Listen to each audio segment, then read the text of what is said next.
Bien, hasta ahora hemos controlado salidas del tipo on-off, aunque también hemos visto que las podemos controlar por PWM. Pero muy probablemente vamos a tener que tener algunas entradas. Y si bien entradas on-off ya las vimos, son las entradas con las que utilizamos sliders o utilizamos pulsadores y ya estudiamos toda la parte del debouncing de los botones en la unidad anterior. También podemos tener entradas que son analógicas y a tal fin vamos a utilizar un periférico que es el conversor analógico digital que nos va a permitir manejar como digitales señales que son analógicas, o sea que son niveles de tensión que pueden variar. Generalmente vamos a tener un sensor o un transductor, o sea, algo que va a convertir un atributo físico de la realidad, como por ejemplo puede ser la temperatura o la intensidad de luz o un sonido, a un equivalente en una tensión. Eso es lo que va a ser el transductor. Entonces, por ejemplo, vamos a tener un transductor de luz que a mayor sea la intensidad de luz, ¿sí? A mayor sea la cantidad de candelas o los lúmenes de luz, vamos a tener un valor de tensión más alto, por ejemplo, que se acerque a los 3,3 volt. Y en el caso de que haya poca intensidad de luz, vamos a tener un nivel de tensión bajo que va a ser cero. Obviamente esto no podría ser una entrada digital del tipo 1 o 0, porque lo único que nos va a medir es si hay luz o no hay luz. Y eso puede ser válido, puede ser que necesitemos tener un sensor que solamente nos diga si hay intensidad de luz o no hay intensidad de luz y que nosotros definamos el lugar o el punto límite en donde pasamos de 1 a 0 o de 0 a 1, pero si queremos medir cuánto es la intensidad de luz, entonces lo que vamos a necesitar es poder medir cuál es el nivel de tensión entre 0 y 3,3 volt para saber si la intensidad de luz está al 0% o al 100%. Para poder convertir un nivel de tensión que va a estar entre un valor mínimo y un valor máximo, supongamos entre 0 y 3,3 volt, lo que vamos a hacer es vamos a ejecutar un algoritmo de búsqueda binaria o lo que se conoce como un conversor por aproximaciones sucesivas. Pensemos lo siguiente, ¿sí? Tenemos BREF, que sería nuestra tensión de alimentación máxima. Vamos a suponer en el caso de este microcontrolador, esto es 3,3 volt. Y tenemos que censar una tensión que se encuentra acá. Vamos a suponer que esto sea un volt, ¿sí? Por decir algo. Y tenemos de resolución 4 bits. Si tenemos de resolución 4 bits, con 4 bits tenemos 16 combinaciones. Eso quiere decir que la tensión entre 0 volt y 3,3 volt la vamos a dividir en 16 intervalos posibles, donde el 0 se representa como 0000 y el 3,3 se representa como 1111. Obviamente el valor medio entre 0 y 3,3 va a ser un 1000 o si lo queremos ver del otro lado vamos a tener un 0111 y este sería el valor medio de tensión que podemos medir. Entonces, lo que queremos lograr es con esos 4 bits encontrar cuál es este valor de tensión que se encuentra acá. Y la forma en la que hacemos eso es en el espacio de los 4 bits vamos a ir poniendo desde el bit más significativo al menos significativo, vamos a ir probando con unos y vamos a ir probando con ceros. Entonces, nuestro, eh, nuestro circuito que va a aproximar de forma sucesiva, lo que va a hacer es va a ir generando los valores. Ahora, si nosotros generáramos todos los valores desde 0 hasta f, tendríamos que generar las 16 combinaciones. Y vamos a ver que eso se puede evitar y podemos encontrar mucho más rápido el valor sin generar todas las combinaciones posibles. Los conversores analógicos digital de los microcontroladores suelen ser de 12 bits y vamos a ver que en 12 pulsos de reloj podemos encontrar cuál es el valor de tensión analógica. Pero en este caso del ejemplo vamos a trabajar con 4 para que sea un poco más sencillo de entender. Lo que vamos a tener es un registro que funciona por aproximaciones sucesivas. Va a tener un pulso de clock y va a generar una cantidad de bits de salida. Esta cantidad de bits de salida, bueno, en este caso va a ser de 4 en este ejemplo que estamos viendo en la pantalla. El valor de esa salida va a entrar a otro registro que es un registro digital analógico. O sea, esto va a generar un nivel de tensión de referencia dependiendo del valor que nosotros le ponemos. Por ejemplo, si acá en la entrada le ingresamos 0000, la salida que va a tener este DAC es 0 volt. Si nosotros le generamos 1111, la salida que va a tener es 3,3. ¿Sí? Si le generamos el 1000, bueno, va a ser el valor medio entre 3,3 volt y 0 volt, ¿sí? Lo que nosotros le pongamos a este DAC va a generar un nivel de tensión. Y este Bin es el valor de entrada que nosotros queremos digitalizar, ¿sí? Es nuestra tensión que nosotros no sabemos cuál es y que queremos encontrar. Acá hay un comparador que va a dar si el valor ese que ingresa es mayor, por ejemplo, que el valor que nosotros generamos. Entonces, de esta forma, nosotros con este comparador vamos a alimentar el registro por aproximaciones sucesivas que va a ir generando una secuencia de 1 o 0 dependiendo cuál fue el último valor que tenemos del comparador. Entonces, veamos el ejemplo que tenemos acá en pantalla. Así que empezamos. Tenemos que generar 4 bits en este registro por aproximaciones sucesivas. Entonces empezamos, por ejemplo, generando un 1, 0, 0, 0, que sería estar a la mitad. Eso nos va a generar un nivel de tensión que se va a encontrar justo a la mitad de la tensión de referencia. Ahora vemos que cuando pase por el comparador, ese valor que nosotros generamos es mayor y el que ingresa es menor. Así que la comparación nos va a dar que nos estamos pasando. Dado que nos estamos pasando, en el bit 3 vamos a poner un 0 y vamos a reemplazar esto por 0, 0, 0, 0. Y ahora ya sabemos que ese bit menos significativo sí o sí tiene que valer, ese bit más significativo, perdón, tiene que valer 0.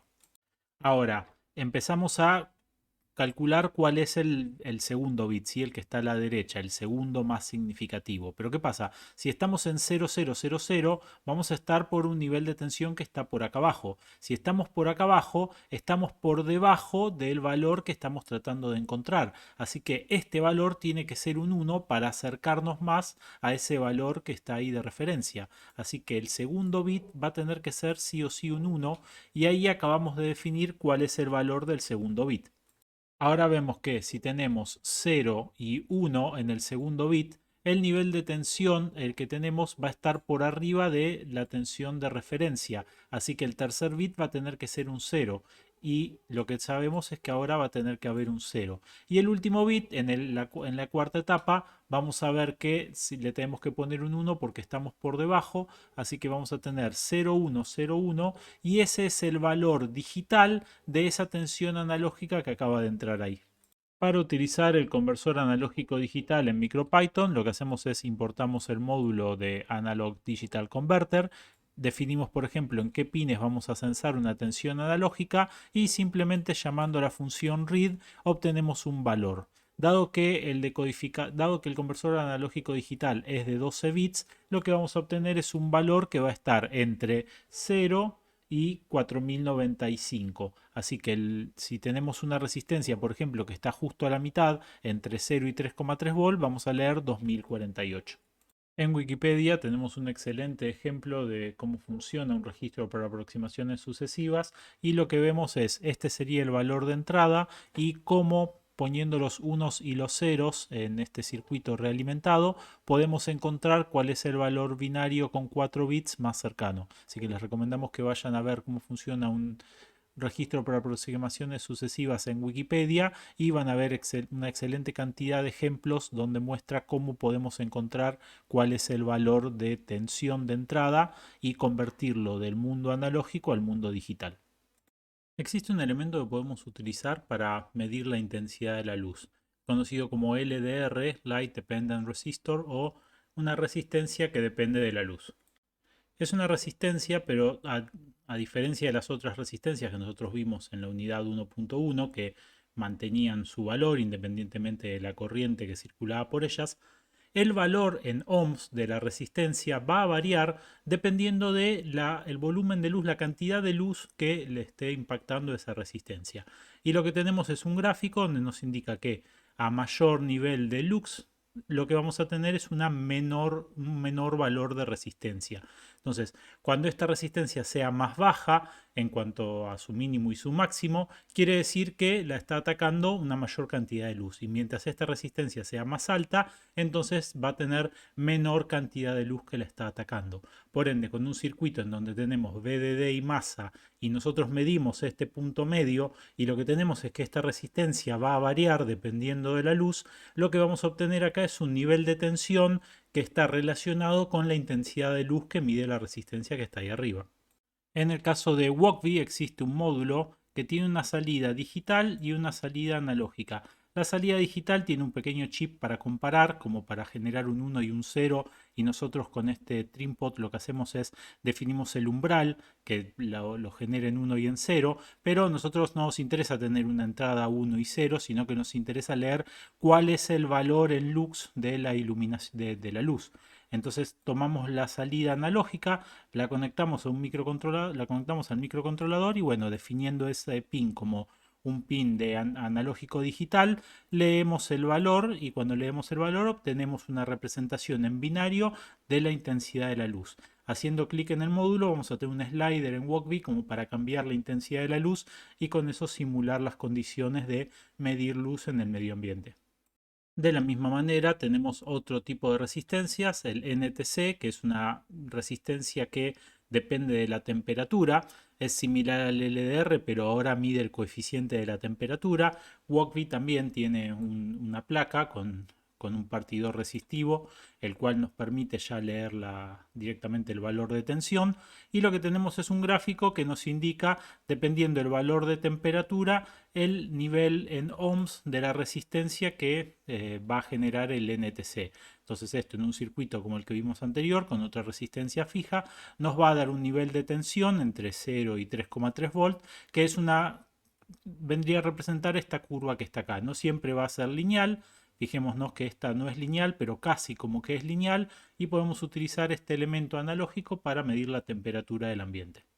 Existe también en Walkbee un elemento que es un sensor de temperatura y de humedad, pero que en vez de ser analógico, en vez de comportarse como una resistencia que varía, es digital. Internamente tiene un microcontrolador y tiene un canal de datos que nosotros conectamos al microcontrolador.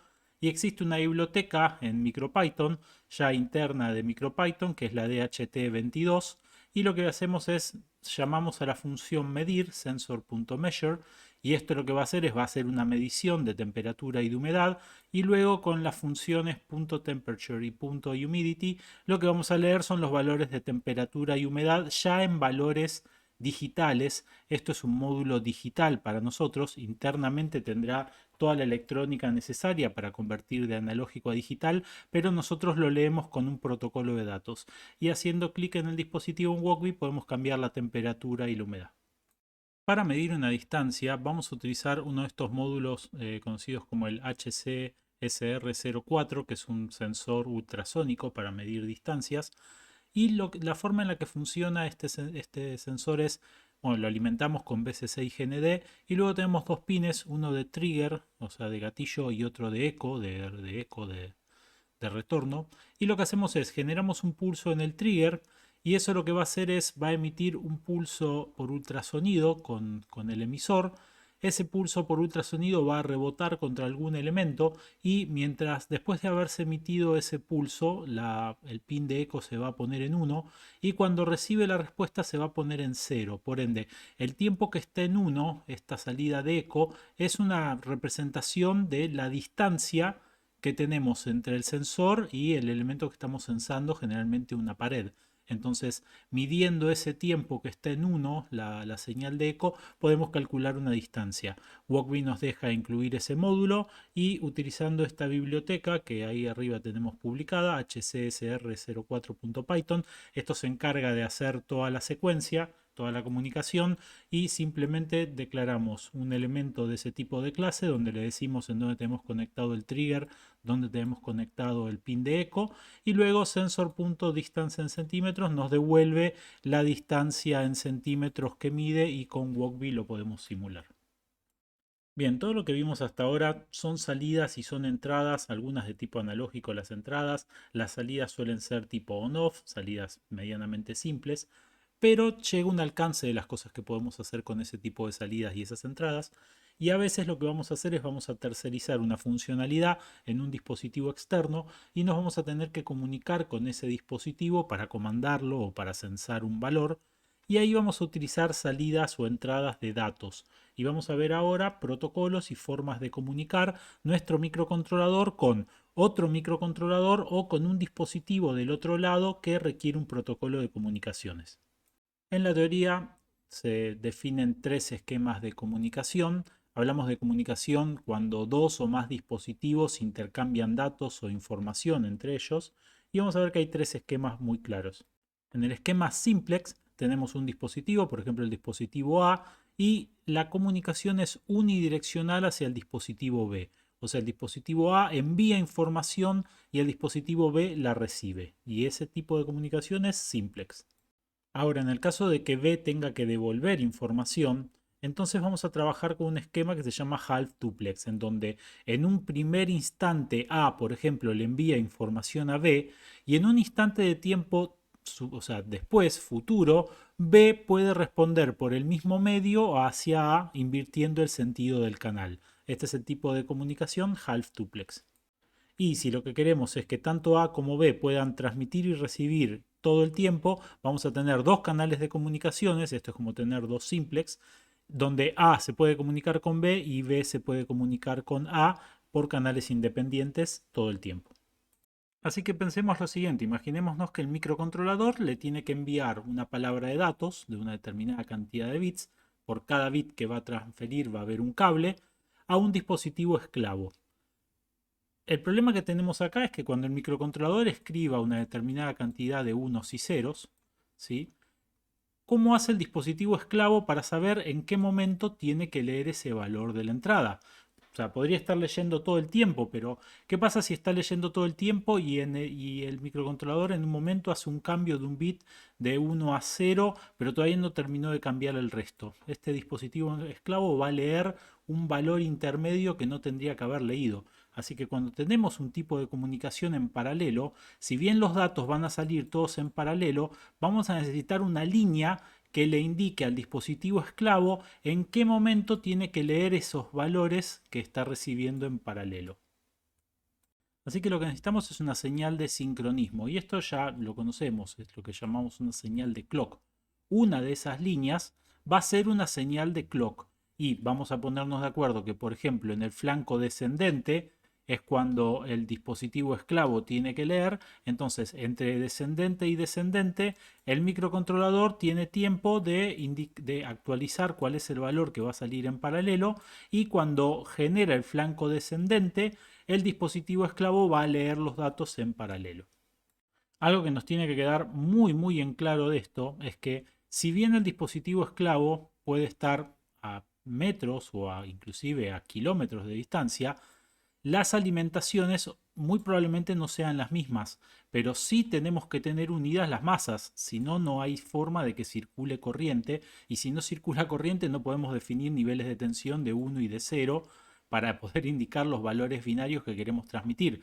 Así que sí o sí las masas tienen que estar unidas, y cuando nosotros ponemos, por ejemplo, un 1 en esta salida, ese 1 existe porque acá hay un nivel de referencia del 0 de la masa que permite que ese nivel de tensión que nosotros definamos acá en esta salida sea reconocido como un 1 por este dispositivo. Así que sí o sí tiene que estar la masa, que es la referencia común en el circuito. Y uno de los mayores problemas que nos vamos a encontrar es que todos estos cables van a estar sometidos al mundo real, y en el mundo real hay perturbaciones y ruidos que están afectando permanentemente cuáles son los valores. Así que vuelve a entrar en juego lo que habíamos visto en la unidad 1.3 de márgenes de ruido. Vamos a tener que hacer que esos valores de tensión estén lo suficientemente separados y generen un área de tolerancia al ruido lo suficientemente buena para que, según el largo que tengan estos cables, sean más o menos tolerantes al ruido. Un ejemplo de comunicación paralela son los displays alfanuméricos basados generalmente en el chip Hitachi HD 44780. Este chip lo que define es un puerto de datos, en este caso de 8 bits, aunque podemos utilizar 4 para la comunicación, pasando primero 4 y después otros 4. Acá lo vemos conectado con 8, aunque no necesariamente estemos utilizando los 8. Luego tenemos una señal de enable, y esa señal de enable vendría a ser como el clock. Cuando tenemos un flanco ascendente o descendente, dependiendo del chip, lo que va a hacer es va a leer cuál es el valor que tienen estos datos de entrada, pero como estos datos a veces son letras que tenemos que escribir y a veces son comandos, como por ejemplo para poner cuál es la posición del cursor, o sea, a partir de dónde queremos escribir, eso es un comando. Existe una línea adicional RS que sirve para indicar que si lo que está transmitiendo el microcontrolador es un dato o es un comando. Para todo esto existe un protocolo, pero lo que es importante que veamos es, hay una señal que va a decir si estamos transmitiendo un dato o un comando, hay una señal que va a ser el clock, acá se conoce como enable, y el dato propiamente dicho o el comando que estamos transmitiendo se va a transmitir en paralelo con esos 8 cables de ahí. Acá les dejamos un proyecto en Walkbee donde tenemos incluido un código que maneja este display y con simples funciones, setLine va a decir en cuál de las dos líneas va a poner el cursor y luego con un setString podemos enviarle las letras que queremos que se impriman. El problema que nos vamos a encontrar si esto lo implementamos en la vida real, en el simulador no hay mayores inconvenientes, es que como podemos ver hay muchísimos cables, ¿sí? Ahí tenemos la alimentación, que si bien se la estamos dando de la placa, podría estar alimentado de otra forma, pero sí o sí tenemos que unir la masa, tenemos que unir 8 cables de datos y 2, uno de clock y uno de comando. Entonces son muchos cables para lograr la comunicación. Y si esto se tiene que comunicar a una gran distancia, aumentamos la probabilidad de que un ruido nos cambie un valor de 1 a 0, de 0 a 1 y el display no funcione de forma correcta. Eléctricamente podemos tratar de proteger los cables. Vamos a utilizar lo que se conoce como un par trenzado. Lo que logramos con el par trenzado es que en vez de tener una línea de datos y después tenemos una referencia que es la masa contra el cual se mide cuál es el valor que tiene esta línea de datos, lo que vamos a hacer es vamos a ingresar un dato, por ejemplo un 1, y ese 1 en un transmisor de par trenzados va a tomar dos cables de salidas y los valores van a ser opuestos, ¿sí? Entonces, por ejemplo, acá vamos a tener 5 volt y acá vamos a tener, no sé, menos 5 volt por decir algo. Entonces, ese sería un 1. Y si estuviésemos transfiriendo un 0, acá tendríamos 5 volt en el cable de abajo y en el cable de arriba tendríamos menos 5 volt. ¿Sí? Siempre van a estar en oposición esos dos cables de salida. ¿Qué es lo que logramos con esto? Que si llega a haber un ruido, el ruido se va a sumar a cada uno de los cables. Y si acá teníamos, por ejemplo, 5 volt y acá teníamos menos 5 volt, y explota una bomba nuclear y se le suma un volt de tensión, bueno, este va a valer 6 y este va a valer menos 4 porque se le sumó un volt a cada uno de los 4, pero vemos que la diferencia entre esos dos sigue siendo de 10 volts. Entonces el receptor, cuando esté midiendo cuál es la diferencia entre los dos, la resta le va a seguir dando 10 volts en positivo. Y si hubiese sido al revés, si hubiésemos estado transmitiendo un 0, le hubiese dado 10 volts en negativo. Entonces, si lee positivo o lee negativo, nos va a generar un 1 o un 0 dependiendo de cuál es el valor que tenga el cable. Y como asumimos que por cómo están trenzados los cables juntos, los campos electromagnéticos que genere cada uno de los cables se va a cancelar. Pero aparte, el ruido se va a aplicar sobre los dos cables a la vez y por ende, como lo que estamos midiendo es la diferencia entre esos dos cables, no entre cada uno de esos cables y masa, donde por ejemplo en masa quizás no aplica ese ruido, pero sí aplica entre esos dos que van trenzados juntos, siempre vamos a poder ver cuál es el valor lógico que están llevando esos cables. Y con eso aumentamos muchísimo la tolerancia al ruido. Ahora, esto implica utilizar el doble de cables, porque ahora por cada bit de datos tenemos que mandar el doble de cables. Así que este tipo de comunicaciones por par trenzados, en el esquema donde mandamos datos en paralelo, donde cada uno de estos pares trenzados llevan un único bit, lo vamos a utilizar en cables de muy corta distancia, pero que tienen que transferir información de forma segura y necesitamos los datos en paralelo. Un ejemplo es el estándar LVDS, que es el que dibuja los píxeles en la pantalla, en cualquier pantalla de computadora. La placa de video va a tener que dibujar píxel a píxel en una pantalla. Eso es mucha información que tiene que ir en paralelo, así que estos cables LVDS llevan 8 bits en paralelo. ¿Sí? Hay 8 bits que se están escribiendo en paralelo, se va barriendo la matriz de píxeles de la pantalla en paralelo y como necesitamos que los colores sean los que corresponden por cada píxel, usamos un par balanceado por cada uno de los bits, pero estos cables generalmente tienen 5, 6, 7 centímetros. No son cables muy largos, ya que si tuviésemos que usar este esquema con cables muy largos, bueno, gastaríamos mucho dinero en conductores. Debido principalmente a los costos, el esquema en paralelo está en desuso y generalmente transmitimos los datos en serie. Para enviar datos en serie, una de las formas más comunes es el envío de datos en serie de forma asincrónica. Asincrónica quiere decir que no va a haber un clock explícito en alguno de los cables. En este esquema que tenemos acá hay un microcontrolador que es el máster, es el que está transmitiendo, es el amo. Hay un dispositivo esclavo, que puede ser otro microcontrolador, no importa, que recibe, y el que transmite es el amo. Lo que tiene que transmitir es una palabra, vamos a asumir que son estos los 8 bits de la palabra, ¿sí? Desde D0 hasta D7 son los datos que quiere transferir.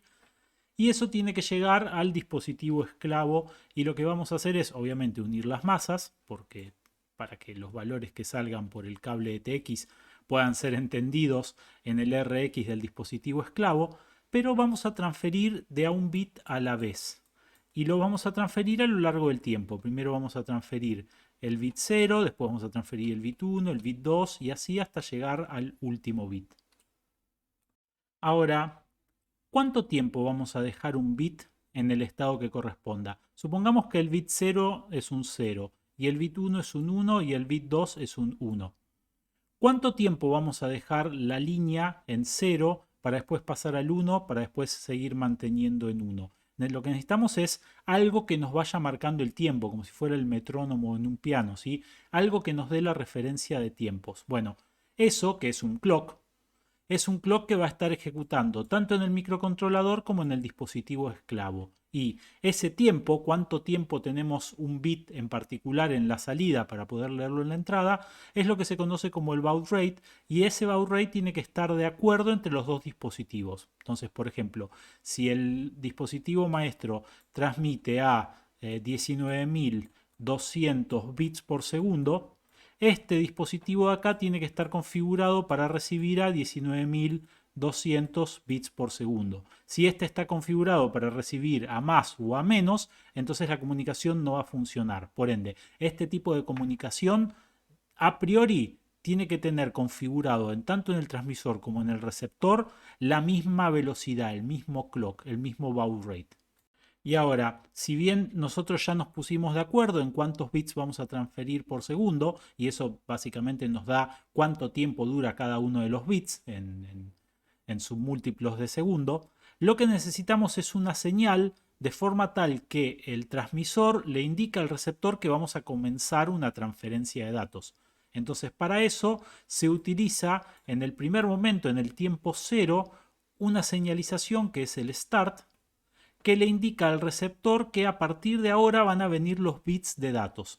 Y luego del start va a venir el primer dato en el intervalo, o sea, en el siguiente instante de tiempo T1 va a venir el dato 0, en T2 va a venir el dato 1, en T3 va a venir el dato 2, luego vamos a mandar en T8 el último de los datos, D7, y cuando terminamos de mandar D7, en el T9 vamos a enviar una señal de stop para indicar que acabamos de terminar de mandar los datos. Y si queremos mandar un dato nuevamente, vamos a tener que volver a comenzar con toda esta historia del start, los 8 bits de datos y después el stop. Esto es lo que se conoce como una comunicación serie sincrónica, y es asincrónica porque no hay un clock explícito que viaje desde el microcontrolador al dispositivo esclavo. El clock está acordado a priori, los dos tienen que trabajar con el mismo clock, y lo que tenemos es una señal para indicar que va a comenzar la comunicación. Así como tenemos la transmisión en serie asincrónica, tenemos la transmisión de serie sincrónica, donde la diferencia obviamente va a ser que el master, el microcontrolador, va a tener una señal de clock que se le va a transferir al dispositivo esclavo, y en, por ejemplo, cada uno de los flancos ascendentes de ese clock es donde el dispositivo esclavo va a leer el valor que le ingresa por su entrada de datos serie. Entonces, si tenemos que transferir esta palabra, en el primer flanco ascendente de clock vamos a transferir el primer bit, en el segundo bit, el tercer bit, el cuarto bit, hasta que lleguemos al octavo. Esa salida se conoce como MOSI en el estándar SPI, Serial Peripheral Interface. MOSI es porque es Master Out, Slave In. O sea, es la salida del maestro y es la entrada del esclavo. Acá también se va a llamar MOSI, ya que esta es la salida del maestro y la entrada del esclavo, pero como este es el dispositivo esclavo, este es el cable por el cual van a ingresar los datos. Entonces, a medida que vamos leyendo los flancos ascendentes de clock en la entrada de clock, se van a ir cargando uno a uno los bits que vamos recibiendo. Esta comunicación sería half duplex, sería en realidad simplex porque el maestro estaría transfiriendo al esclavo, pero podemos utilizar otro cable en donde esta es la entrada del maestro, master in, slave out, la salida del esclavo, y por este cable en paralelo el esclavo puede estar transmitiéndole de vuelta hacia el maestro. Entonces esto convertiría esta comunicación en full duplex, ya que serían dos simplex. Por uno el maestro transmite al esclavo y por el otro el esclavo le responde. Y utilizamos la misma referencia de clock para ambos cables de datos series. Por último, no tenemos que olvidar que la masa tiene que estar unida. Si no está unida la masa, no hay forma de definir cuáles son los valores de 0 y 1. Nosotros ya hemos usado en la unidad anterior el display basado en el chip TM1637 y este chip TM1637 nosotros conectábamos dos cables, uno de los cables era el clock y el otro era data input output, ya que este permite transferir y recibir por el mismo cable, primero se transfiere y después se recibe. Nosotros lo usamos únicamente como salida, así que solamente le estamos transfiriendo todo el tiempo, así que lo estamos usando en un SPI por la mitad, pero lo que vemos es que con cada flanco de clock lo que hacemos es cambiamos cuál es el bit de data que le estamos transfiriendo y con eso podemos escribir el valor en el display 7 segmento. Eso se hace con este protocolo SPI. El lugar donde tenemos que escribir los registros que tenemos que escribir para que se prenda cada uno de los 7 segmentos van variando. Nosotros utilizamos esta biblioteca TM1637 que se encarga de hacer todo por nosotros, pero lo importante que nos interesa que entiendan es que hay una línea de clock, una línea de datos y esto es un protocolo serie sincrónico. O sea, no estamos sacando cada uno de los segmentos de cada dígito 7 segmentos en paralelo, ¿sí? Ya que necesitaríamos 28 pines para mover cada uno de esos segmentos, sino que estamos utilizando un protocolo serie sincrónico y con dos cables solamente y un protocolo nos alcanza para escribir un número en ese display 7 segmentos. Existe otra forma de hacer la transferencia de datos serie sincrónica, pero en este caso no va a ser full duplex, sino que va a ser half duplex y vamos a utilizar un protocolo que se conoce como el protocolo IIC o normalmente lo conocemos como I cuadrado C, ya que II se toma como que sí al cuadrado. I cuadrado C es uno de los protocolos más comunes que son sincrónicos, pero que son half duplex. Este protocolo forma un bus, así que acá estamos mostrando que hay dos dispositivos, el maestro y el esclavo, pero en este bus de dos cables podríamos conectar más dispositivos esclavos, muchísimos más. Cada dispositivo va a tener un address, va a tener una dirección, y cuando nosotros nos queramos comunicar con el dispositivo, lo primero que vamos a hacer es vamos a enviar por este canal serie cuál es la dirección del dispositivo al cual le queremos hablar o del cual queremos leer. Para que ese bus funcione, nosotros tenemos que de alguna forma poder enviar datos y poder recibir datos por los mismos cables. Así que notemos que todos van a tener que estar conectados a la misma masa. Pero luego vamos a notar que hay unas resistencias de pull-up que están manteniendo en 1 permanentemente los valores de SDA y SSL. SSL es por donde viaja el clock y SDA es por donde viajan los datos. Esas dos resistencias de pull-up están haciendo que por defecto estas dos líneas estén en 1. Por ende, nosotros vamos a configurar estas salidas en el microcontrolador como Open Drain, donde para forzar datos, si queremos forzar un 1, dejamos la línea en el aire y automáticamente va a ir un 1. Y lo único que vamos a hacer es vamos a forzar los ceros, porque cuando forzamos un 0, sí estamos haciendo que esta línea baje a 0. Pero cuando queremos forzar un 1, dejamos la línea en el aire y la línea sola se va a 1. La forma en la que funcionan los dispositivos I cuadrados es la siguiente. En la línea SDA y en la línea SSL nosotros podemos definir 4 estados, o sea, los dos en 1, los dos en 0 o alternados ceros y unos. Vamos a indicar desde el microcontrolador que queremos hacer una transferencia hacia afuera, que queremos escribir, bajando la línea de SDA a 1, cuando la línea de SSL, bajando la línea de SDA a 0, cuando la línea de SSL todavía esté en 1. Y esto lo vamos a llamar condición de start. Luego vamos a bajar la línea de SSL a 0 y acá lo que estamos haciendo es con ese paso de señales estamos indicando que vamos a transferir un dato hacia afuera, que lo que va a llevar es la dirección del dispositivo con el cual queremos hablar. Y la forma de indicar la dirección es, bueno, en cada flanco descendente de la línea de clock vamos a estar escribiendo en la línea de datos cuál es el valor en 0 y en 1. Por ende, después de 7 pulsos de clock, ya que tienen 7 bits los addres en i cuadrado c, vamos a haber transferido la dirección del dispositivo con el cual queremos hablar. Luego de eso va a haber un bit extra que vamos a dar un pulso de clock, que puede ser que indique que nosotros queremos escribir en ese dispositivo o que nosotros queremos leer de ese dispositivo. Entonces, dependiendo si queremos leer o escribir el dispositivo, esto va a estar en 0 o va a estar en 1. Vamos a suponer que queremos escribir en el dispositivo.